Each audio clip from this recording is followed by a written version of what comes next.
घर में बहू आने के बाद कैसे रहना चाहिए, एक पिता ने अपनी पत्नी और बेटे को बड़ी सरलता से समझाया। एक शहर में एक परिवार रहता था। उस परिवार में एक लड़का और उसके माता पिता रहते थे। पिता एक दुकानदार था जिसका नाम दीपक था। वह अपने बेटे को भी दुकानदारी के बारे में सिखा रहा था। जीवन अच्छा चल रहा था, सभी लोग घर में खुश थे।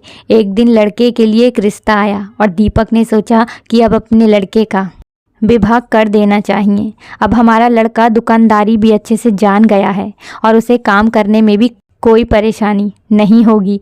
दीपक कुछ सरल स्वभाव का व्यक्ति था और उसकी पत्नी थोड़े पुराने विचार और चिड़चिड़े स्वभाव की थी। दीपक की पत्नी ने कहा कि हमें सोच समझकर ही रिश्ता करना चाहिए, हमें पहले देख लेना चाहिए, तभी आगे बढ़ना चाहिए। दीपक ने अपनी पत्नी से कहा कि अब तुम्हें अपने व्यवहार में बदलाव लाना होगा। अब लड़के का विवाह हो रहा है, इसलिए हमें भी उनके अनुसार ही रहना होगा। पत्नी ने कहा कि मैं क्यों अपना व्यवहार बदलूं, मैं तो बिल्कुल सही हूँ। दीपक बहुत ही समझदार था। उसने अपनी पत्नी से कहा, मेरी बात ध्यान से सुनो। अब तक हमारा बेटा हमारी हर बात को मानता था, लेकिन जब लड़के की शादी होगी तो कुछ बातों में बदलाव आएगा। जब हमारे लड़के की शादी होगी तो वह इस दुविधा में फंस सकता है कि हमारी बात माने या अपनी पत्नी की बात को माने। अगर वह हमारी बात मानता है तो पत्नी को बुरा लग सकता है, और अगर वह पत्नी की बात मानेगा तो तुम्हें बुरा लग सकता है। यह समस्या हमेशा बनी रहेगी। इसलिए मैं तुम्हें समझा रहा हूँ कि अब तुम्हें अपना चिड़चिड़ापन और जिद्दी स्वभाव छोड़ना होगा। अगर तुम अपने बेटी की खुशी चाहती हो तो बेटी की शादी के बाद अगर किसी कारणवश तुम्हारी कोई बात नहीं मानी जाए तो तुम्हें गुस्सा नहीं होना है। तुम्हें उस बात को नज़रअंदाज करना होगा, क्योंकि अगर हम ऐसा करते हैं तो हमारा बेटा परेशान हो सकता है और उसके वैवाहिक जीवन में दिक्कत आ सकती है। कुछ दिन बाद लड़के की शादी हो गई थी। अगली सुबह जब बहू उठी तो दीपक ने अपनी बहू से कहा कि अब से ये घर तुम्हें ही चलाना होगा, सब कुछ तुम्हें ही करना होगा, यह जिम्मेदारी तुम्हारी है। यह कहकर दीपक और उसका बेटा दुकान की ओर चल दिए। दीपक की पत्नी कुछ नहीं बोली। उस दिन रात का खाना बहू ने बनाया और उस खाने में नमक अधिक पड़ गया था। जब दीपक और उसका बेटा दुकान से वापस आकर खाने पे बैठे तो पहला निवाला दीपक ने खाया और उसे नमक तेज लगा, पर वो कुछ नहीं बोला और फिर बेटे ने खाना शुरू किया। बेटे ने जब नमक अधिक देखा तो अपने पिताजी की ओर देखकर कहा कि आप देख रहे हैं पिताजी, कितना तेज नमक है। बेटा जैसे ही अपनी पत्नी से कुछ कहने को हुआ तो दीपक ने बेटे से चुप रहने को कहा और बोला कि कुछ भी कहने की ज़रूरत नहीं है, चुपचाप खा लो। बेटे को कुछ भी समझ नहीं आ रहा था।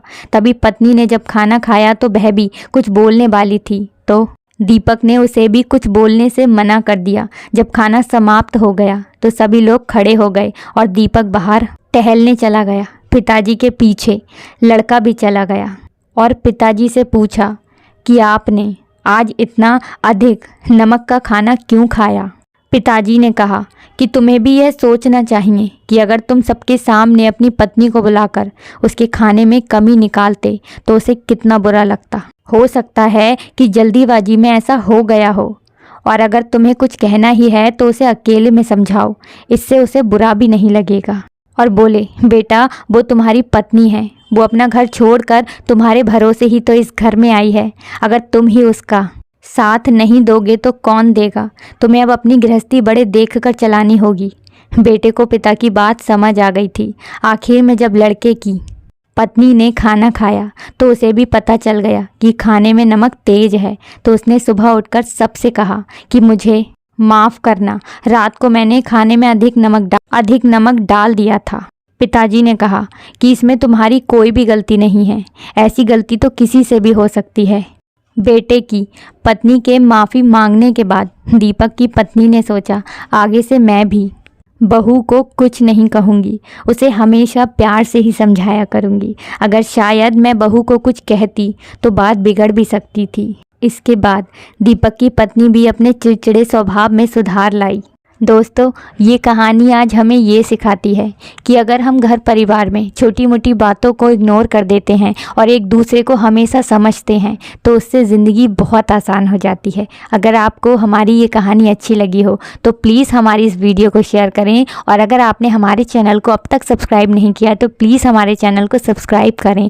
Thanks for watching.